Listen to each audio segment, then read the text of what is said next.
जय ST शेतकरी मित्र हो, प्रश्न तुमचे उत्तर आमचे या सदरामध्ये आपलं स्वागत आहे। संदीप शिंदे यांनी एक कमेंट्स केलेली आहे। अण्णासाहेब जाधव विक्रमी असं डाळिंबाचं उत्पन्न काढणारे जे शेतकरी आहे त्यांनी 24 महिन्याच्या झाडावरती साधारणतः 30 किलो डाळिंबाचा माल पहिल्याच वर्षी काढला होता। त्या व्हिडिओवर त्यांनी कमेंट्स केली आहे की सर हे वैदिक व रासायनिक दोन्ही पण वापरतात। सर्व शेतकरी मित्रांना मला आज काहीतरी विशेष सांगायचं। आता एसटी विधीचे आयकॉन बनलेले आहेत किंवा ते अतिशय प्रसिद्ध झालेले आहेत अशा शेतकऱ्यांचा सल्ला घेऊन काही शेतकरी केमिकल वापरण्यासंदर्भामध्ये समर्थन करतात। मी याविषयी जेव्हा या शेतकऱ्यांशी चर्चा केली तेव्हा पहिली गोष्ट म्हणजे अण्णासाहेब जाधव यांचा जर व्हिडिओ तुम्ही बारकाईने पाहिला तर हे सुरुवातीला एसटी वापरत होते, नंतर त्यांनी 1 वर्ष वैदिक वापरलं, परत 2 वर्ष त्यांनी परत एसटी आणि केमिकल वापरलं आणि परत आता मागच्या वर्षापासून ते 100% एसटी वैदिक वापरतायत। तसं त्यांनी कबुली पण दिलेली आहे। केमिकल वापरल्यामुळे त्यांच्या शेतामध्ये काही झाडं मोठ्या बागेमधली 100 झाडं जवळपास मेली होती, त्यातली 50 झाडं जवळजवळ रिकवर होत आलेली आहे। जर तुम्ही एसटी वैदिक बरोबर जर केमिकल वापरलं तर तुम्हाला रिझल्ट मिळणारच नाही, तुमचं नुकसान होणार आहे। जर शेतकरी असं करत असतील तर त्यांचे रिझल्ट खराब होणार आहे। त्याच्यामुळे त्याचं केमिकल वापरण्याचं समर्थन जर कोणी करत असेल तर ते चुकीचं आहे हे मला तुम्हाला सांगायचं। तुम्ही एक तर एसटी आणि केमिकल वापरा, कृषी अमृत, सॉइल चार्जर, त्याच्यानंतर crop charger, flower charger, size charger, water charger हे सर्व जे आहे याच्यासोबत तुम्ही केमिकल वापरू शकता। पण तुम्ही ज्यावेळेस RNPH, LSQ, तुम्ही SSM एनर्जी बुस्टर ही सर्व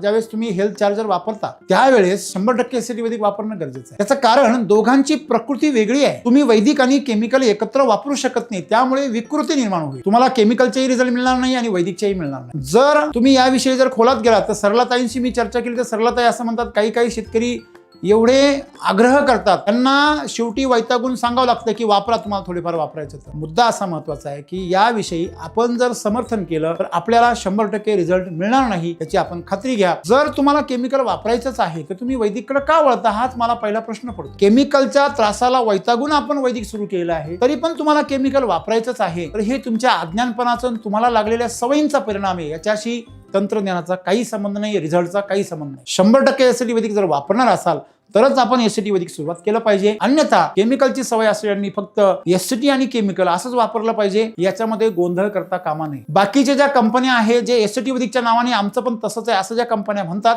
त्यांच्याकडे फक्त कृषी अमृत सारखं आणि सॉइल चार्जर सारखे लिक्विड खतं आणि औषध आहे, त्यांच्याकडे ओरिजिनल काही नाही। त्याच्यामुळे ते तुम्हाला 100% ऑर्गॅनिक करा, 100% विषमुक्त करा असं तुम्हाला ते सल्ला देऊ पण शकत नाही, त्यांच्यासाठी ते शक्य पण नाही। त्या डुप्लिकेट कंपन्या आणि केमिकल शेती याच्यामध्ये काहीच फरक नाहीये। तेव्हा त्यांची तुलना तुम्ही जेव्हा एसटी वैदिक बरोबर करता त्यावेळेस तुम्ही एक मूर्खपणा करत असता, जो तुमचंही नुकसान करणार आहे आणि तुम्ही ज्यांना सांगणार आहे त्यांचं पण नुकसान करणार आहे। आणि म्हणून एसटी वैदिक मध्ये आपण केमिकलचे कुठलेही समर्थन करू नका आणि वापरही करू नका जर आपल्याला विक्रमी उत्पन्नाची अपेक्षा असेल तर। धन्यवाद।